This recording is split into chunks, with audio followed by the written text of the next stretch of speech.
우리나라의 좋은 소식들만 전해드리는 한국호랑이TV 구독과 알림 설정 진심으로 감사드립니다. 전투기의 여러가지 부품들 중 가장 만들기 어렵고 으뜸가는 것을 꼽으라면 당연 항공전자장비를 꼽을 수 있습니다. 항공전자장비는 약 30여 종의 장비들이 하나의 체계로 통합되어 전투기의 눈 역할을 대신하게 되는데요. 그런데 한동안 미국과 유럽에서 외면당했던 아이리스-T 전투기 항전장비가 다시 각광을 받고 있는 시대가 찾아왔습니다. 이러한 이유는 스텔스 전투기나 전파 침묵, 지향성 전파 통신이 미래 전장에서 대세가 되면서 기존에 있던 A사 레이더와 패사 등 고성능의 레이더 말고도 이것을 보조해줄 다른 관측 수단이 필요해졌기 때문입니다. 실제로 국방부에선 아이리스-T와 레이더를 함께 장착한 군용기가 작전에 돌입한다면 적전투기 탐지율이 기존보다 2배 이상 증가한다는 군사무기 보고서를 발간했으며 단거리 일정 거리 이내라면 오히려 A사 레이더보다 더 높은 적전투기 탐지 능력을 보여주게 되며 레이더보다 오차율이 적다는 확실한 장점을 지니고 있다고 밝혔습니다.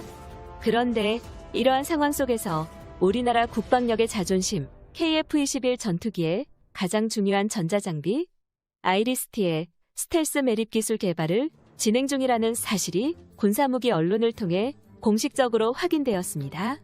카이의 발언에 따르면 레이저 트래커라는 또 다른 신기술을 적외선 추적 장치에 응용해 최대 20대에 가까운 적전투기를 동시에 상대할 수 있을 것이라고 관련 기술에 대해 자신감을 밝혔는데요.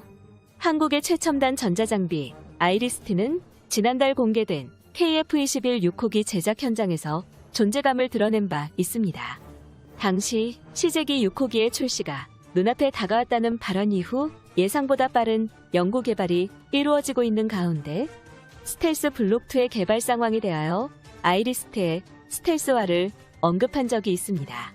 현재 군사무기 정보 사이트 언론 등 KF-21을 검색하면 연관 검색어로 KF-21 전투기의 항전장비로 전자추적 장비인 아이리스-T와 관련된 언론 기사들이 쏟아지고 있습니다.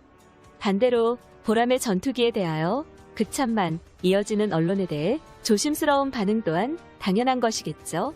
과거 기존의 4세대 전투기의 항전 장비처럼 돌출형이었던 게 문제시되었던 국산 아이리스-T는 KF-21 전투기가 최종 조립에 돌입했던 최근까지도 항공기 주요 전자부품의 크기가 거대했기 때문에 이러한 크기를 축소함과 동시에 동체 내부로 결합하여 스텔스 RCS 수치를 낮추려고 꾸준히 노력했습니다. F-21 랩터를 예로 들어본다면 5세대 스텔스기는 주로 기수와 중앙동체 그리고 후방동체가 최종 결합하여 온전한 스텔스 형상을 이뤄야만 하는데요.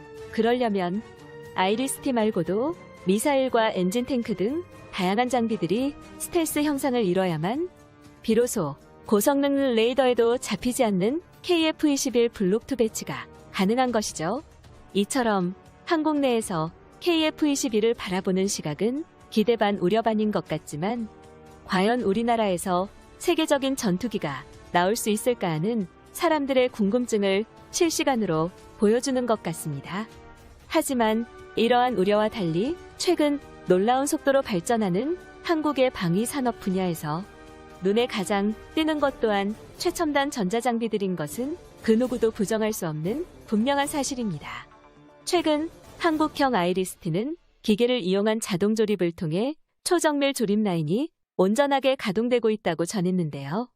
이러한 초정밀 전자장비들을 결합하는 일을 사람의 힘이 아닌 완벽함에 가까운 정밀도를 제어하는 무인 로봇들이 맡아서 수행하는 것은 최첨단 조립 기술을 자랑하는 우리나라의 특기입니다.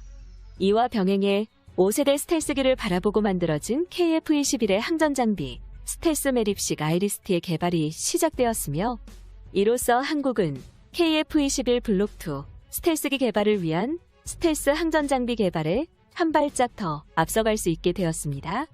상기한 대로 최신식 아이리스-T가 성능을 발휘하려면 고도화된 데이터 해석 능력이 필요합니다. 전자기술이 발전하며 아이리스-T의 능력은 최근에 들어서 비약적인 향상을 이뤄냈는데요.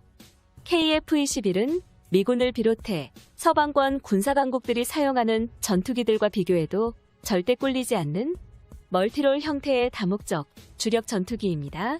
특히 차세대 개량형인 KF-16 블록2의 경우 해외 외신 언론에서도 F-35의 대항마라고 불리며 막강한 성능을 자랑하는데요. 웬만한 중견국에서도 하이급 고성능 전투기로 받아들여질 정도로 엄청난 폭장량을 자랑합니다. 이러한 전투기에 최첨단 항전 장비까지 장착한다면 공중전에서 수적 우위를 차지하지 않아도 압도적인 사거리와 화력으로 적항공기를 순식간에 섬멸할 수 있게 됩니다. 한국형 적외선 탐색 및 추적 장치의 표적은 주로 적항공기나 미사일 등이 포함되며 무엇보다도 스텔스 아이리스-T 항전 장비는 적전투기들이 주로 내뿜는 파장의 적외선만 골라서 탐지가 가능합니다.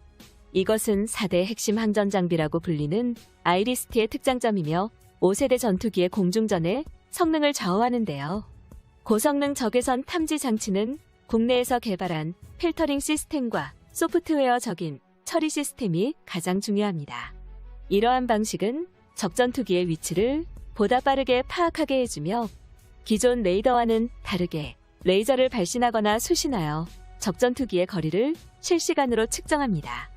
즉, 아이리스-T의 핵심은 식별되지 않은 항공기를 추적하는 동시에 아군과 교전하는 적군의 움직임을 전자장비를 통해 신속하게 식별해야만 합니다. KF-21의 매립식 아이리스-T 시험은 시험실 시험과 지상시험 비행시험으로 교차 진행됩니다.